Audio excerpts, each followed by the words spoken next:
नमस्कार, आप देख रहे हैं लाइव सिटीज और आपके साथ मैं हूं वसीम। अपराधियों का मनोबल लगातार बढ़ता जा रहा है। आपको याद होगा 14 दिसंबर 2021 का वह सुबह 9:30 बजे जब जानीपुर पंचायत के मुखिया को अपराधियों ने गोली से छलनी कर मौत के घाट उतार दिया था। इसी गिरोह के द्वारा नवतपुर के वार्ड पार्षद को भी मौत के घाट उतारा गया था। पटना पुलिस को अब बड़ी कामयाबी हासिल हुई है। कुल 7 अपराधियों को पटना पुलिस ने धर दबोचा है। खुलासा हो चुका है। पटना के एसएसपी ने तमाम वो बातें बताई है, कैसे प्लान रचा गया, कौन था मास्टर प्लानर, और साथ ही साथ पटना एसएसपी ने बताया कि इससे पहले ये तमाम कुख्यात अपराधी, ये तमाम अपराधी किन किन घटनाओं को अंजाम दे चुके हैं। जरा सुनिए पटना के एसएसपी मनवजीत सिंह ढिल्लो क्या कुछ कह रहे हैं। आज की जो प्रेस कॉन्फ्रेंस है, 2 इम्पॉर्टेंट केसेस का खुलासा हुआ है। उसी की ब्रीफिंग के लिए आप लोगों को हम लोगों ने आमंत्रित किया है। आप सभी अवगत हैं कि विगत वर्ष पंचायत चुनाव हुआ था, 12 चरणों में हुआ था। पंचायत चुनाव के बाद जानीपुर थाना क्षेत्र में रामपुर फरीदपुर पंचायत के जो नवनिर्वाचित मुखिया थे नीरज कुमार, उनकी हत्या हो गई थी 14 दिसंबर को। हत्या होने के पश्चात जानीपुर में कांड दर्ज करवाया गया था और अज्ञात लोगों के ऊपर केस दर्ज हुआ था। ये एक बहुत ही चुनौतीपूर्वक केस था और बहुत ही सेंसेशनल केस था, क्योंकि इस पर एक जनप्रतिनिधि की हत्या हुई थी और वो पहले भी वहाँ पे मुखिया रह चुके हैं रामपुर फरीदपुर पंचायत के। तो जैसे ही कांड प्रतिवेदित हुआ, उसके बाद इसके अनुसंधान के लिए इसको चुनौती के रूप में स्वीकार करते हुए विशेष अनुसंधान दल का गठन किया गया। नगर पुलिस अधीक्षक पश्चिमी के नेतृत्व में अनुमंडल पुलिस पदाधिकारी फुलवारी शरीफ, थानाध्यक्ष जानीपुर, थानाध्यक्ष नौबतपुर एवं थानाध्यक्ष दीघा तथा हमारी जो एसआईयू की टीम है और डायल 100 की टीम, इसके माध्यम से इसका अनुसंधान प्रारंभ किया गया। इस कांड में शुरू में कोई भी क्लू नहीं था। उसके बाद हम लोगों की जो तकनीकी अनुसंधान किया एसआईयू ने डायल 100 में, तो सीसीटीवी फुटेज का हम लोगों ने जितना भी उस रास्ते में और घटनास्थल के आसपास सीसीटीवी था, उसका व्यापक विश्लेषण किया गया। विश्लेषण के क्रम में पता चला कि 3 शूटर्स आए हैं एक बाइक पे, और जो नीरज मुखिया थे जो कि एक दुकान पे बैठे हुए थे, वहाँ पर हत्या करके फिर वो भागे हैं।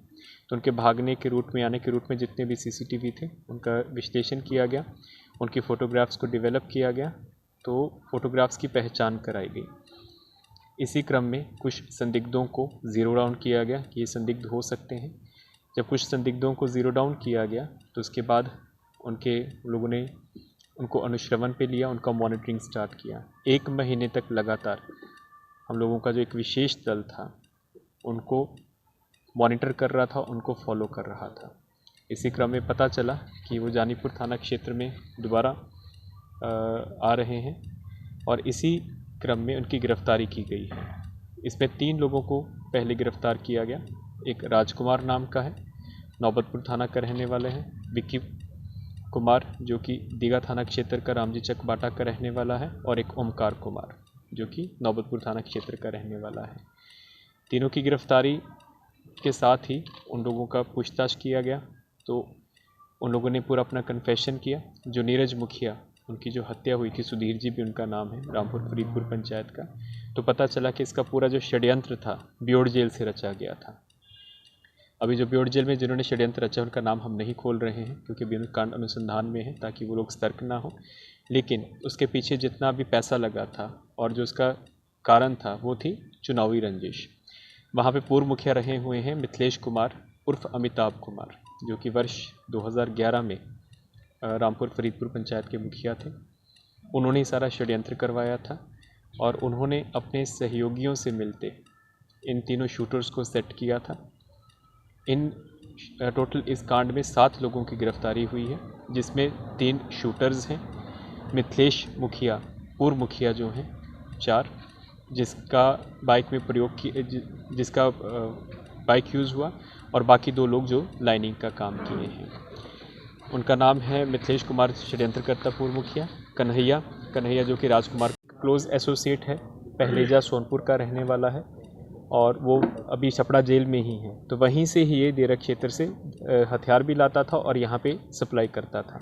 लोगों को। मुख्यतः हथियार सप्लाई, हथियार सप्लायर और दारू का काम करता था, दोनों काम करता था। ये नौबतपुर में कौन है मेन इसमें कौन है कंस्टिट्यूटर? नौबतपुर में भी जिसका नाम आया है हम बताएंगे नहीं, ये भी हाँ जो संजय वर्मा है, जो वो तो उनकी हत्या हुई थी, इसके पीछे भी जो उन्होंने बताया है उसका हम नाम नहीं खोलेंगे, वो भी एक जनप्रतिनिधि ही है जो कि पंचायत का रहा या उसी बात का है वो? उसी पंचायत का है जिसने सारा षड्यंत्र रचा है, लेकिन अभी हम लोग उसका नाम नहीं खोल रहे हैं।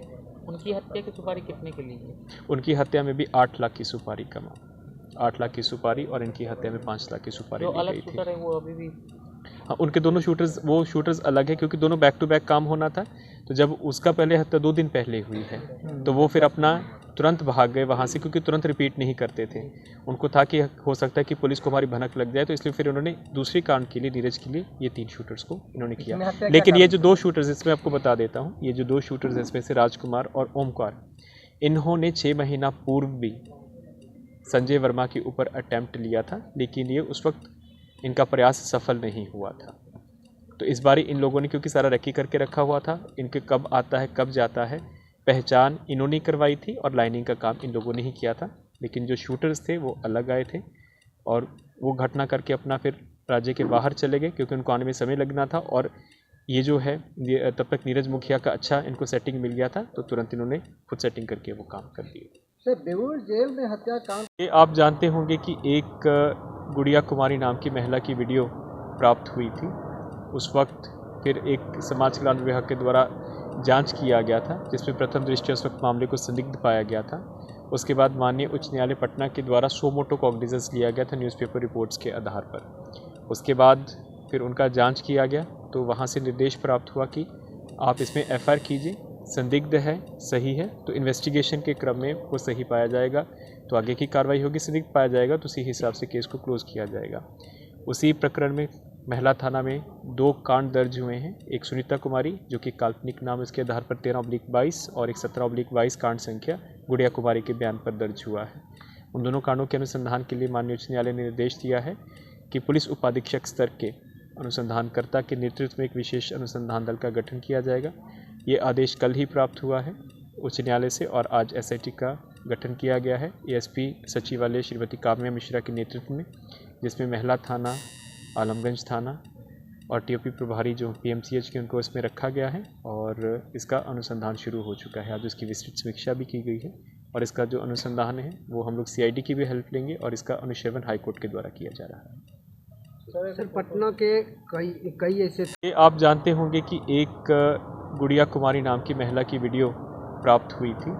उस वक्त फिर एक समाज कल्याण विभाग के द्वारा जांच किया गया था, जिसमें प्रथम दृष्टया उस वक्त मामले को संदिग्ध पाया गया था।